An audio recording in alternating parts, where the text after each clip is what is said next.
रिश्ते हमारा जीवन का ऐसा अनमोल धन है।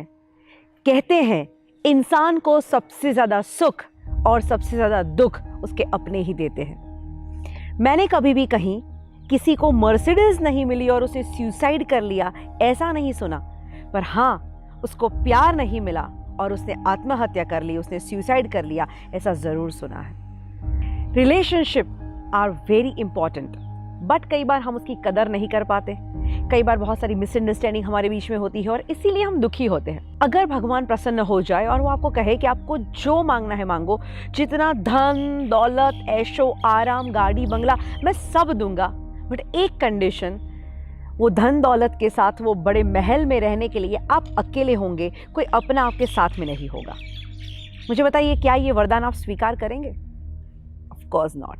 कोई भी इंसान इसको वरदान नहीं मानेगा, क्योंकि धन दौलत शोहरत सब कुछ हो पर अगर अपने ही ना हो तो वो दुनिया फीकी पड़ जाती है। स्वामी विवेकानंद कहते हैं कि इंसान का सबसे बड़ा मिसअंडरस्टैंडिंग का या झगड़ों का कारण यही है कि इंसान हमेशा ये चाहता है कि मैं जैसा हूँ, हम जैसे हैं, सामने वाला वैसा ही बर्ताव करे। नहीं, सामने वाला अलग है, उसकी परवरिश अलग हुई है, उसका बैकग्राउंड कुछ अलग है, उसका स्वीकार करना शुरू करो। तो आजकल मैंने देखा है कि रिलेशनशिप इतने इंपॉर्टेंट है और उसी के प्रॉब्लम्स बढ़ते जा रहे हैं।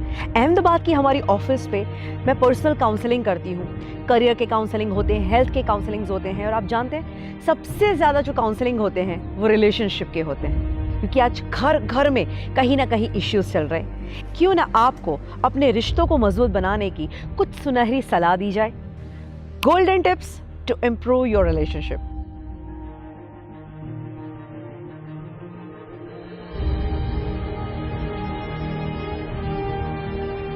सबसे इंपॉर्टेंट, हमारे रिलेशनशिप को अगर हम मजबूत करना चाहते हैं तो एक चीज़ है, सामने वाले की कद्र करना शुरू करो।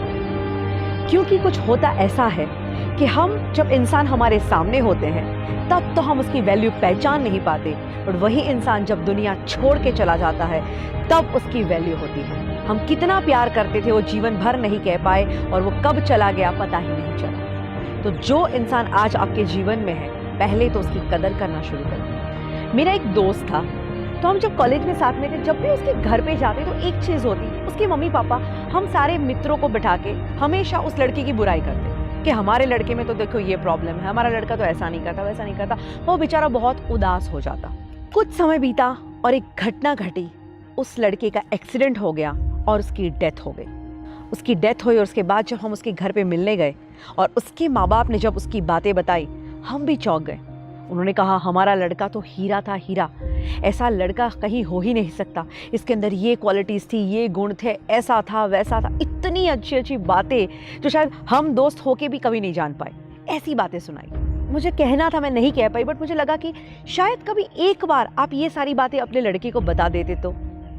आप जब उसको कोसते थे वो हर रोज़ मरता था, एटलीस्ट कभी आपने ये बता दिया होता तो वो हर रोज़ नहीं मरता, उसको इतना दुख नहीं पहुंचता, उसका दिल नहीं टूटता। तो बातें तो अच्छी होती हैं, पर हम शेयर करने में ही हिचकिचाते हैं। अपनों के साथ ऐसी बातें शेयर करना शुरू करो, वो कितने वैल्यूएबल है उनको बताना शुरू करो। अपनों के लिए कभी भी कुछ करो तो उन्हें सुनाना बंद करो। हम क्या करते हैं, अक्सर अपनों के लिए कुछ करते हैं और फिर उसे सुनाते हैं, देख तेरे लिए मैंने ये किया, देख मैंने तेरे लिए ये किया, और सबसे ज़्यादा वो हर्टिंग होता है। एंड कई बार मैंने देखा है, कई बार पेरेंट्स एक दूसरे को बहुत सुनाते हैं, हस्बैंड वाइफ एक दूसरे को बहुत सुनाते हैं, एंड होता क्या है, बाद में उसी शब्दों की कोई वैल्यू नहीं होती, और कई बार इसी शब्दों की वजह से लोग आपको हेट करना शुरू कर देते हैं। मधुमक्खी होती है, वो बहुत मेहनत करती है, एक एक फूल में से रस चूस के लाती है और हनी बनाती है। ये मीठा शहद सबको अच्छा लगता है, पर मधुमक्खी को कोई रखना नहीं चाहता। क्यों? क्योंकि वो मेहनत तो करती है पर वो डंक मारती है। एंड जब आप अपनों को ताने मारते हैं, दैट मीन्स आप उनको डंक मारते हैं। तो हो सकता है कि आपके काम शहद जैसे होंगे, बट अगर आपकी डंक मारने की आदत होगी तो आपके अपने भी आपसे दूर भागना शुरू कर देंगे। कई बार हमारा बिहेवियर भी अपनों के साथ इतना गलत होता है, गलत शब्दों के साथ हमारा बर्ताव भी लोगों को अपनों से दूर कर देता है। मैं तो देखती हूँ कई बार लोगों का बर्ताव इतना रूड होता है, इतना रफ होता है कि कई घरों में ऐसी हालत है कि कुछ लोग ऐसे होते हैं जो घर में आते हैं और घर वाले खुश हो जाते हैं, और कुछ लोग ऐसे होते हैं जो घर से बाहर जाते हैं और घर वाले खुश हो जाते हैं। तो ज़रा चेक कीजिएगा कि आप कौन सी कैटेगरी में आते हैं। रिलेशनशिप में मैं हमेशा कहती हूँ कि अपना रिमोट अपने हाथ में रखो। कई बार हम क्या करते हैं, अपना रिमोट सामने वाले के हाथ में दे देते हैं। अब उसके हाथ में है, उसकी मर्जी, उसने हंसाया आप हंसने लगे, उसने कुछ ऐसा कर दिया आप गुस्सा करने लगे। तो आप अपना रिमोट कंट्रोल क्यों किसी और को देते हैं? कई बार लोग कहते हैं मैम सामने वाले का बर्ताव ही ऐसा होता है, मैं क्या करूं, मुझे भी गुस्सा आ जाता है। तो मैं उसके लिए गौतम बुद्ध का एक सुंदर एग्जाम्पल देना चाहती हूँ। एक बार एक इंसान थे जो गौतम बुद्ध से बड़ी नफरत करते थे और उनको लगा कि आज तो गौतम बुद्ध के साथ जाके झगड़ा किया ही जाए। जैसे ही गौतम बुद्ध नजर आते हैं ये उनके ऊपर गालियां निकालना शुरू करते हैं, गालियों की बारिश करते हैं, तुम ऐसे हो, तुम वैसे हो, और गौतम बुद्ध को सबके सामने अपमानित करते हैं। इतना बोलने के बावजूद भी गौतम बुद्ध शांति से बैठे बैठे मुस्कुरा रहे हैं। वो इंसान कहते हैं मैं तुम्हें इतनी गालियां निकाल रहा हूं और तुम मेरे सामने हंस रहे हो। गौतम बुद्ध बड़े प्यार से कहते हैं मैं हंस रहा हूं, उसका एक रीजन है। ये कहता है क्या रीजन है?